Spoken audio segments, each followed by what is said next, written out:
Hi everyone! So for today's video, mamahog tag manok. Kini among manok sa permero, pabayog lalaki lang niya, buha ka buok. So after mga pila ka months, nagbuhat sila. So ako man nagbahog karon. So murag kalas gid ko mamahog, no. After akong bahog, nakakita mo ko hinuga kapayas. So akong giadtuan. So as you can see sa ako, no, hinahinay ko lakang kay pangpang maguna siya, hapit ko maligyas. So kana pa klaban ng yud. Okay, so nawa ko kapayas sa hinog. And then yung adangat pa na ako kay murag medyo na mong siya nilaya sa kainin. So mo to akong slice.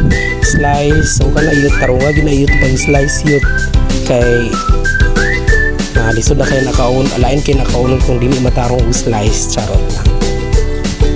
So akong akong gipaspas yung speed kay ang kuan ang minutes dili ma-upload diretso.